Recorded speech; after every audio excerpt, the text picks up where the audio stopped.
Ito po ang lugar ng Makabebe sa Pampanga at ganito po ang kanilang sitwasyon. May ulan man o wala ay lagi pong baha ang kanila pong lugar. Isang bagay na dapat mong ipagpasalamat kung hindi binabaha ang inyong lugar. At dito na nga natin isasagawa ang ika-15 evangelism at ito po ang mga resibo ng ating mga napamilihan na bigas at sa biyaya ng Panginoon ay marami po nagpunta at handang makinig ng salita ng Diyos patungkol sa kaligtasan. At pangungunahan po tayo ni Pastor Bong. Siguro po, it's time, oras na, para malaman natin kung ano yung mga panahon, mga araw na ginugol ng Diyos para sa atin. To everything there is a season. Ito po yung malaking pagkakamali ng tao. Nakakala niya pag nakaisip siya, magkakaroon siya ng magandang edukasyon, wala pong masama doon. Karoon siya ng magandang trabaho, wala pong masama doon. Pero ang diskarte ng kalaban, ng devil, business. Na? Gagawin niya tayong busy, abala, na hindi natin nalalaman, hindi natin napapansin, trabaho, kain, tulog, gising, trabaho, kain, tulog, gising. Hindi natin napapansin na yung oras naman na ibinigay ng Diyos sa atin, paubos na. Kaya hindi natin nabibigyan ng pansin yung sinabi ng Panginoong Yesus sa devil na men shall not live by bread alone. Palaging pagkain, physical ang hinahanap natin, pampariban, pampaganda, wala naman pong masama dyan na magtrabaho tayo na magtrabaho. Pero sana, pakinggan muna natin, sasabi niya sa verse 1, to everything there is a season. Sa lahat ng bagay may panahon. Huwag niyo pong gugulin yung oras niyo sa isang bagay lang kayo nakapokus. Ay, hindi niyo namamalayan, yung mga bata pa lang kausap niyo, dati yung pinapadede, dinadayaper, mga binata na pala at dalaga.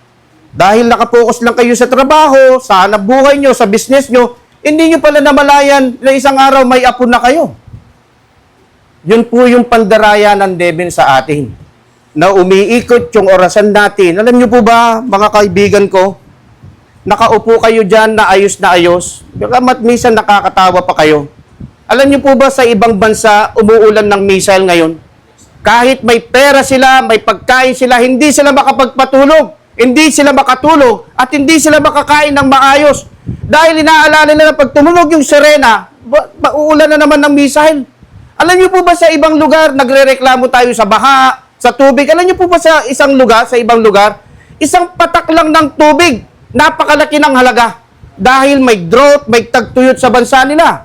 At alam niyo po ba, habang nakaupo kayo ngayon dyan, sa oras na to, merong nakasakay sa ambulansya, na aksidente, 50-50, naka-ICU, naka-intubator, mamamatay na. Pero kayo malakas kayo, naginising ng Diyos dahil sa biyaya niya at tawa.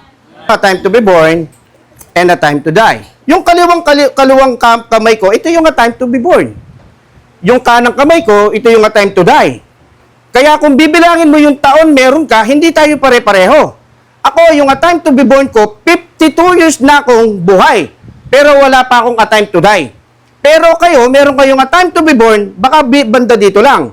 15 years old, 20, 30, 40, 50. Hindi ko naabot yung 60 kasi wala pa ako doon. Kaya kung meron tayong a time to be born, lahat tayo pare-pareho tayong ipinanganak dito. Sa ayaw nyo sa gusto, isang araw, meron tayong a time to die. Hindi lang natin alam kung kailan, kung saan, at kung anong paraan. Kaya, pansinin nyo, kung gugugulin natin yung oras na ibinigay ng Diyos sa atin, di ba naman sayang kung hindi natin pagtuunan ng pansin yung mismong lumalang sa atin?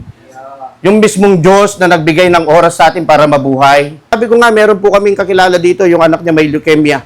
Habang buhay yung anak mo, kahit may leukemia yan, hindi ka mawawalan ng pag-asa. Dahil yung ibang tao malakas namatay. No? Isipin mo, 20 minutes kang late sa flight mo, nagwawala ka dahil hindi ka nakasakay sa Air India. Samantalang yung iba nakasakay, papuntang London, nakakarap sila. Maganda yung buhay sa London. Makakakain kami ng malalaking burger. Makakakain kami ng mga steak na masarap. Pak! Biglang bumangga sa building. Patay lahat sila, may isang natira. Isipin mo yung mga magulang, gusto makapagtapos ng medisina yung anak nila, biglang bumangga yung eroplano kung saan sila nag-aaral. Kaya wag po tayong magmapuri. Ang buhay natin, there is a time to be born, there is a time to die. Alam niyo po ba, yung kaluluwa ng tao, napaka-precious sa Diyos. Kasi sabi niya, what shall it profit a man, sa Mark 8:36, na maging anak ka ni Henry C., na maging anak ka ni Go Kong Wei, o maging kapatid mo si Michael Jackson, o maging pag-aari mo lahat ng kayamanan sa mundo, mapahamak naman ang iyong kaluluwa. Mga kapatid, mga kaibigan, mga kabarangay, lahat tayong nandirito, may kaluluwa tayo. At yung kaluluwang yan, hindi po namamatay yan. Ang namamatay po, yung ground, yung lupa. Pero yung kaluluwa natin galing sa Diyos yan, hindi po namamatay yan. Eternal po yan. Kasi sinabi niya, what shall it profit a man? Anong pakikinabangan ng tao na maging pag-aari niya lahat ng kayamanan sa mundo? Mapahamak naman yung kanyang kaluluwa. Sa hospital po, pwede kayong magbayad ng milyon-milyon sa seklo kung mayaman kayo.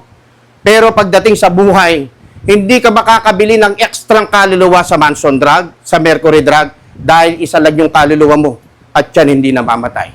It is time, oras na, to know that our time is limited. Kasi ang daming tao nagtitiwala sa oras. Pag 20 years old, sabi niya, makabili ako ng kotse. 30 years old, dapat may bahay at lupa na ako. 40 years old, mag-aasawa ako ng British. No? Para sa 50 years old, nasa London na ako, kumakain ng masarap, ini-enjoy yung pension. Biglang bumangga yung eroplano. Patay lahat sila. No? Kaya it is time, oras na para malaman mo na ang oras natin dito, limitado lang. Hebrews 9:27, and that it is appointed unto man once to die, and after this, the judgment. Mayaman, mahirap, appointed once to die. Sikat, laos, appointed once to die. Lahat tayo, may ngipin na wala, bata at matanda. Isang araw, lahat tayo papano sa mundong ito. Kaya nga may St. Louis, may Lopi pa. Diba? Kaya lahat tayo, mga kaibigan, mga kabarangay po namin, it is appointed, meron ng appointed time sa bawat isa sa atin na tayo ipapano sa mundong ito. Ang napakadakilang katotohanan, lahat tayo mamamatay. Pero yung napakalungkot na realidad, yung hindi natin matanggap na tayo'y mamamatay. Uy, mo sasabihin yun. Bisa ko pang kumabye. Mo gagawin yan. No? Ang dami natin binibiling pampaswerte, pampahaba daw ng buhay. Yung nagtitinda ng pampaswerte dun sa amin, namatay na. Lucas Kapitulo 12, verse 16 to 21. Kung hindi po pamilyar sa inyo to, ito po ay isang tao na umasenso, yumaman, dumami yung pag-aari niya. No? Para po mabilis tayo, hindi ko na didetalye yung mga verses. Sabi niya dito, Luke chapter 12, verse 16 to 21, and he spake a parable unto them, saying, the ground of a certain rich man brought forth plentifully. At nakita niya yung mga puno niya, nagbunga ng masagana. At sabi niya, wow, ang dami ko ng pera, ang dami ko ng kayamanan. Ano kaya yung gagawin ko? Wala pang bangko nun. Ang ginawa niya, giniba niya yung maliliit na sisidlan ng mga bunga, yung mga kamalig na pinaglalagyan. Ang ginawa niya, lumawak. Gumawa siya ng mas malawak, mas malaki. Siyempre nga naman, investment, may expansion. Sabi niya, kanyaman ko na biye, bakwalta na ako, dakal na ako pera. At sabi niya, ito yung sasabihin ko sa aking kaluluwa. This will I say to thy soul. Be merry, eat, drink. Sabi niya, magpakasaya ka. No? Magpahingalay ka, magpakasaya ka, kumain ka, tuminom. Dunalaw siya ng Diyos. Ikaw na taong mangmang. Sabi niya, kunin ko kaya yung kaluluwa mo ngayong gabi. Kanino mapupunta lahat ng pinagpaguran mo? Hindi niya masagot. Alam niyo mga kababayan naming kabarangay, wala pong masama na mag-enjoy kayo sa mga bagay na pinagpaguran nyo, mga bagay na pinagkakitaan nyo. Pero huwag niyong kakalimutan yung puhunan nyo, yung hininga nyo, yung pintig ng puso, yung kalusugan at kalakasan, yung kabataan nyo, galing sa Diyos. Hindi ka makakapagtrabaho, hindi ka makakapag-enjoy kung hindi ka ginising ng Diyos kanina umaga. At hindi ka rin makakapagpahinga kung hindi ka patutulogin ng Diyos mamayang gabi. Ang daming mayayaman ngayon, hindi sila makatulog dahil sa dami ng problema. Sabi ng Panginoon, ngayong gabi, kunin ko yung kaluluwa mo. Kanino kaya mapupunta lahat ng pinagpaguran mo? Ito po ay isang realidad na lahat ng tinatamasa natin ngayon sa kasalukuyan, hindi nyo po pwedeng panghawakan yan para umaba yung buhay nyo. Ang Diyos pa rin ang magdi-decide kung kailan niya kukunin yung kaluluwa nyo. Ang nawawala sa taong ito, napansin nyo, ang gagawin ko na lang, iinom ako, magsasaya, nakalimutan niya na may Diyos. Hindi naman pinatay ng Diyos ang taong ito sa kasulatang ito. Nagpaalala lang ang Diyos na sa lahat naman ng ine-enjoy mo, Magpasalamat ka. Bigyan mo ng portion, bigyan mo ng lugar, bigyan mo ng oras ang Diyos. But God said unto him, thou fool. Alam niyo po ba yung fool sa Bible kung sino? Yung walang paniniwala sa Diyos. Yung hindi naniniwala sa Diyos. Kasi hindi mo naman nakikita. Yung hangin po, umiikot yung blower. Nakikita niyo yung lumalabas yung hangin dyan? Hindi, di ba? Pero kailangan natin para mabuhay. Hindi mo naman nakakausap ang Diyos. Bakit mo paniniwalaan? Yung tubig, hindi mo nakakausap. Pero kailangan mo yung tubig para mabuhay. Lahat ng bagay na nilalang ng Diyos, hindi mo man siya nakikita. Purihin mo siya dahil nilalang niya yan para sa ating lahat. And death and hell were cast into the lake of fire. This is the second death. Yun po yung problema, mga kaibigan namin. 5 shop ang inahawakan ko, pang-5 yung kay Boss Nelson. Sa shop na yan, kikita na ako at mabubuhay na kami. Pero dahil alam kong may ikalawang kamatayan, iniwan ko lahat yan. Nangaral ako, nag-mission ako, kasama yung pamilya ko. Ngayon, kahit gutom kami, masaya kami dahil nakakapag-share kami ng mabuting balita na nasa Bible. Amen. Iniwanan ko lahat yan. Bong, bibless ka. Munta tamong makanini, minum tamong.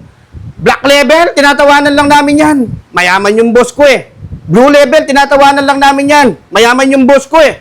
Pero hindi ko doon nakita yung kasiyahan. Wala doon. Alam niyo po yung isang kasiyahan? Ang ugali kasi namin, yung hindi ako makakain na hindi makakain yung kasama ko. Ganon din po yung Diyos. Hindi magiging masaya yung Diyos sa pagkalalang niya sa inyo tapos susunugin lang kayo sa dagat-dagatang apoy. Ang Diyos ang lumalang sa inyo, ang Diyos ang bumuhay sa inyo, pati yung mga anak nyo galing sa Diyos.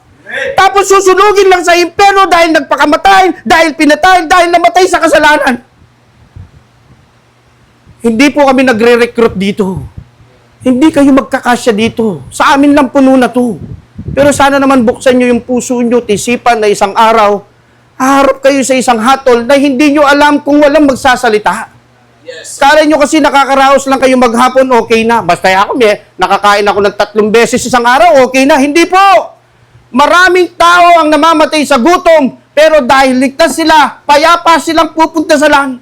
Yes. Sabi niya dito, and whatsoever was not found written in the religion, in the Methodist, in the Baptist, in the INC, meron ba nakasulat dyan? Whatsoever was not found written in the book of life. Hindi niya sinabing Catholic, hindi niya sinabing INC, hindi niya sinabing Dating Daan, hindi niya sinabing Baptist, hindi niya sinabing Jehovah's Witness. Written in the book of life was cast into the lake of fire. Isang lugar na may ikalawang kamatayan. Mamatay ka na, mamamatay ka pa. No? Eh di namatay ka, binurol ka. St. Louis, maganda yung kabaong mo, may taga-awit pa, deliver ka pa ng kabayo. Pero kakairing ka rin ng lupa. Tapos yung kaluluwa mo, haharap sa white throne judgment, punta ka pa sa isang walang hanggang kaparusahan, which is the lake of fire. Nung alata mo pong balo, garabyado tamo. Yes, nung alata mo pong balo, talagang malilita mo. Minsan po, kami, nangangaral kami sa daan, tinatawanan kami. Minsan, minumura pa kami. Pero wala naman kaming isinisigaw na dapat nilang ikagalit. Ang sinasabi lang namin, for God so loved the world, that He gave His only begotten Son, that whosoever believe in Him should not perish, but will have everlasting life. Ba't magagalit ka pa? Amen. Yun lang naman ang sinisigaw namin. Sabi niya sa Ecclesiastes chapter 12 verse 1, remember now thy Creator in the days of thy youth. Alalahanin mo yung lumalang sa iyo habang bata ka pa. Dahil isang araw tatanda ka, mangungulupot yung balat mo, pupunta ka sa isang lugar na kung saan hindi mo inaasahan. Bala mo, uling atin naka-religion. Uling mamiya ka kimpisamban, bala mo, ligtas na ka. Bala mo, munta na ka kimbanwa. Hali po! Whosoever was not found written in the book of life was cast into the lake of fire. Kaya sabi niya, it is time to know that our time is limited, that this world, isang araw, merong isang lugar na pupuntahan. Yung isa, hahatulan. Yung isa, ito, verse 4. And God shall wipe away your tears from their eyes, and there shall be no more death. Neither sorrow, ala ng lungkot, ala ng gagaga, nor crying, neither shall there be any more pain. Wala ng white flower dyan, wala ng epicacent, for the former things are passed away. Ayaw niyo po mapunta sa lugar na yan? O gusto niyo doon sa isa? Yung sa walang hanggang kaparusahan. Ito, walang hanggang kaligayahan dyan. Kahit gaano pa kabigat ang naging buhay mo dito sa mundo, kahit gaano pa kasalimuot ang naging karanasan mo dito sa mundo, pag ang Diyos na ang pumunas ng luha mo, magkakaroon ka ng kapayapaan. Amen. It is time to know God's love for you. Oras na. Huwag mo sabihin hindi ka mahal ng asawa mo. Huwag mo sabihin hindi ka mahal ng magulang mo. Basta't mahal ka ng Diyos, malalaman mo yung tatlong bagay na nandito. John chapter 3 verse 16 to 17, for God, kung tao lang yung nagmahal sa tao, limitado lang yan. Pag nagkasala ka sa tao, hiwalangin ka lang, di ba? O kaya lasunan ka. Pasla na ka batal. Pero sabi niya dito, ang Diyos, for God so loved the world, mahal niya yung sanlibutan, tayo yan, that He gave, binigay na niya, His only begotten Son. Kilala niyo yan. Huwag kayong magmamangan. Sino yan? Hindi ba si Jesus yan? Yes, opo. Ibinigay niya. Ibinigay niya yung Panginoong Jesus. Ang Jesus na yan, walang kakambal, walang kapatid, walang reserba. Peng, pilanin ba ang anak mo? Pangane. 16. Pwede bang pag nagkasala yung anak kong si Limel, ang anak mo yung makulong? Ang anak mo yung maparusahan? Hindi nyo kakayanin to. Samantalang ang Panginoong Diyos, ang tao ang nagkasala, ang tao ang pupunta sa lake of fire, ang tao ang matigas ang ulo, pero pinababa niya yung isang anak niya, bugtong kaisa-isa, ibinigay niya sa atin. Ang napakagandang salita ito, wala lahat yan. Whosoever. Dahil kung wala yung whosoever na to, wala akong karapatang maligtas.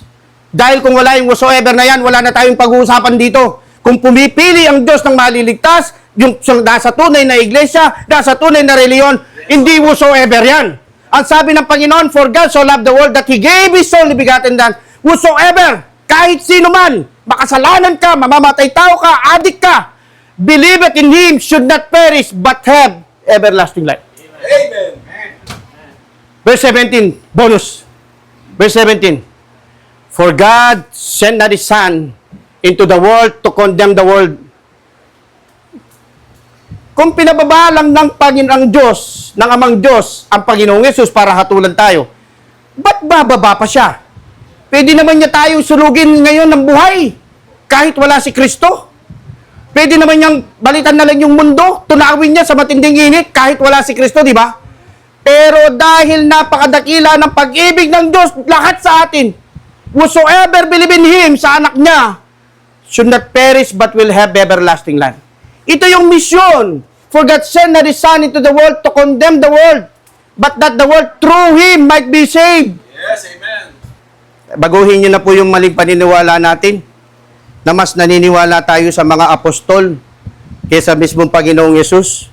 Kasi si Apostol Thomas, hindi niya alam kung saan sa pupunta, kung saan pupunta ang Panginoong Yesus. Sabi niya dito, Thomas said unto him, Lord, we know not whither thou goest.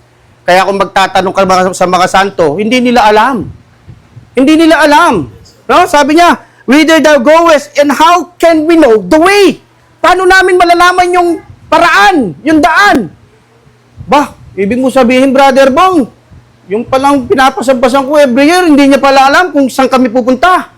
Hindi po. Thomas na to, kasama na niya, di ba? Apostol siya. Santo Tomas, San Matias, Santo Tomas, San Isidro, Lourdes, Santa Maria, Santo Domingo, Carnia Paimbalena, Megatix Atienzo. Kilala, di ba? Oh. Pero ito, kilala nyo yung Panginoong Yesus. Sinasabi ko ngayon, maghahanda siya ng mga mansyon, maghahanda siya ng lugar, babalikan ka niya. Si Thomas, hindi niya alam kung saan yung daan. Pero sabi niya sa John 14:6, Jesus na yung nagsasalita. Jesus said unto him, I am the way, the truth, and the life. Amen. Kung ito lang yung kailangan mo, I am the way, marami namang daan dyan, di ba?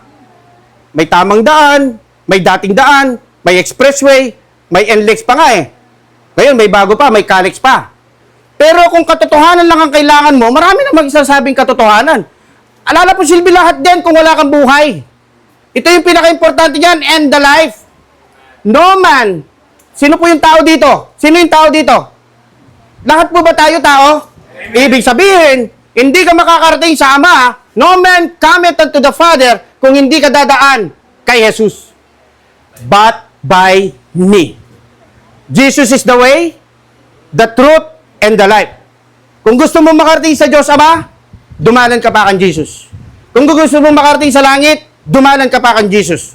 Dahil walang ibang daan, walang ibang buhay, walang ibang katotohanan kung hindi si Jesus. Amen. Alam niyo po ba, oras na para malaman mo na nakahandang magpatawad ang Diyos sa bawat tao na maniniwala sa Kanya. Romans 3:10. Totoo po ba to? Romans 3:10. At it is 3:10, there is none righteous, no, not one. Lahat po ba tayo nagkakamali? Yes, sir. Lahat po ba tayo nagkakasala? Yes, sir.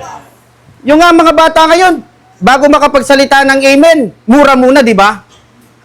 Pero tingnan nyo, no one is righteous, no, not one. Inaamin nyo po ba to? Opo. Eh, di ibig sabihin, hindi tayo pupunta ng langit kasi hindi tayo righteous. Ang mga nasa langit, matuwid. Kaya nga ang Lucifer, si Devil, itinapon siya mula sa langit. Dati siyang matuwid, nagkamali siya. Naging baluktot yung paniniwala niya. Ano yung kasalanan ng Devil? Pride. Pride. Ayaw niya ng pagsasabihan. Ayaw niyang nakokorek. Ayaw niyang nire-reprove siya. Ganon din naman tayo, di ba? At paniwalan mo yan eh, tanay mang kareli yun. At paniwalan mo yan eh, dayo yakin yan. Huwag niyo akong paniwalaan. Ang sinabi ko, Jesus is the way, the truth, and the life. Hindi ko sinabing Dueñas is the way. Hindi ko sinabing Bong is the life. Ang sinabi ng Panginoong Jesus, Jesus is the way, the truth, and the life. There is no righteous, oh? No, not one. Isa pa nga, 3:23. For all have sinned and come short of the glory of God. Totoo pala, pag makasalanan ka, kahit talon ka ng talon, sakyan mo na yung pinakamagandang spaceship, hindi ka makakarating sa langit, sa glory ng Diyos. Dahil hindi ka karapat-dapat. Dahil lahat, sabi ng Diyos, sabi ng Bible, nagkasala. For all have sinned and come short of the glory of God. Isa pa, wala nang pag-asa, Ken. Wala na tayong pag-asa dyan. 2 verse na yan. Isa pa, Romans 6:23. Tingnan natin. Sabi ko, pag-usapan natin pag-asa. Hindi kawalan ng pag-asa. For the wages of sin is death. Hindi naman ako gaanong makasalanan eh. Nagmura lang naman ako. Hindi kagaya nun, mamamatay tao. Dapat pong malaman nyo ngayon na lahat ng klase ng kasalanan ang kabayaran, kamatayan. Amen. Salamat na kilala ko yung talagang plano ng Diyos sa lahat ng tao. Dahil kung ikaw ang mapapako sa krus, hindi mo kakayanin. Isipin mo, mapapako ka sa kasalanan ng iba. Murahin mo lang yung anak ko niyan, matatamaan ka sa akin. Samantalang yung Panginoon, anak ng Diyos, minura, dinuraan, tinadyakan, sinuntok, at pagkatapos, sinaksak pa sa tagiliran. Galit na yung ama niya. Pero dahil lang amang Diyos ang nag-utos sa kanya na bumaba ka para sa kaligtasan ng tao, sabi ng Panginoong Yesus, Tay, hindi ba naman pwedeng lumagpas na lang yung sarong ito? Hindi ba naman pwedeng iba na lang yung ipako? Hindi ba naman pwedeng iba na lang yung mamatay? Patayin na lang natin lahat yung tao, pero sabi ng amang Diyos, sabi ng Panginoong Yesus, Thy will be done. Thy will be done. Masunod yung kalooban mo. Meron po ba kayong narinig na masama magmula kanina? Wala naman palang masama. Eh sa comedy ba, magbabayad pa kayo, mapatawa lang kayo. Pagkatapos nun, malungkot ka na naman. Samantalang pag nalaman mo na isang araw mamamatay ka, may tagapagligtas ka sa pamamagitan ng Panginoong Hesus, ikaw na yung pinakamasayang tao, ikaw na yung pinakamayamang tao, ikaw na ang pinakapayapang tao. But God commended, pinadama, ibinigay, inihatid, His love, pag-ibig, hindi galit. Commended His love toward us in that habang nangangalunya ka, nagsusugal ka, uminom ka na, habang gumagawa ka ng kasalanan, hindi mo alam, hindi mo napansin, hindi mo nabalitaan na may isang Kristo na napako sa Calvary. Nalilibang ka kasi sa oras na ibinigay ng Diyos sa'yo. Kasi gusto mo, yung sarili mo ang nasusunod. Samantalang habang nagpapasasa ka sa kasalanan, merong isang Kristo na bumaba, nagkatawang tao, while we were yet sinners, Christ died for you. Kanyamanan eh. Habang magkarakros ko, habang miminom kong gin, habang mag-good time ko, merong isang Kristo na namatay para sa akin. Habang hindi natin pinapansin yung mga salita niya, merong isa palang Kristo na namatay sa atin. Kasi kung titingnan lang ng Diyos kung kanino siya magsasakripisyo, wala tayong pag-uusapan ngayon. Pero napaka-sarap damhin na sa kabila ng karumihan natin, bumaba ang isang Kristo namatay para sa atin. Napakadaling magpadama ng pag-ibig, di ba? Sa limi among chocolate, Mrs. Milacone mo, no sabayan may pampera. Ay, the best. Pakanan may kay restaurant. Di ba? Napakadaling mag-show ng pag-ibig dito sa mundo sa pamamagitan ng pera. Pero mahirap ipakita yung pag-ibig ng isang Diyos kung hindi siya mamamatay. Kaya mo bang ipakita yung pag-ibig mo sa kapwa mo, mamamatay ka, Brad? Kaya mo? Hindi, no? Mahirap. Pero si Kristo, but God commended His love, pinadama ng Diyos ang pag-ibig niya sa atin. Bumaba si Kristo habang gumagawa tayo ng kasalanan. Christ died for you. Mga kabarangay ko dito sa Makabebe, hindi po namin kayo iniimbita dito para maging member namin. Iniimbita po namin kayo dito para maniwala kay Kristo na anytime dumating siya, isa ka sa sasalubungin niya. Amen. Verse 30, when Jesus therefore had received the vinegar, tinanggap niya pa rin yung asim, yung pait ng suka. Para sa kapakanan natin, He said, it is finished, tapos na. And He bowed, He said, and gave up the ghost. Namatay na siya. Namatay na siya, wala nang pag-asa. Magtatanong ka kay Muhammad kung saan yung daan, hindi na rin niya masasagot kasi patay na si Muhammad. Kung magtatanong ka kay Buddha kung saan yung daan, hindi na rin niya masasagot kasi patay na si Buddha. Kung magtatanong ka kay Jesus kung saan yung daan, hindi na rin niya masasagot dahil namatay na siya. Pero hindi! Sa loob ng ikatlong araw, siya'y muling nabuhay upang ipakita niya na siya'y Diyos na kaya niyang pagtagumpayan kahit yung pinakamabigat na karamdaman na dadapo sa atin, ang kamatayan. Kaya kung magtatanong kayo ng buhay, magtatanong kayo ng daan, di doon sa nabuhay. Yes, opo. Di ba? Kaya mga kapatid, tayo po tayo. Tapos na tayo. Ipinakilala ko na sa inyo si Jesus. Sa umaga nito. Maliwanag po sa akin na bilang isang tao ay likas akong makasalanan at makasalanan nga sa inyong harapan.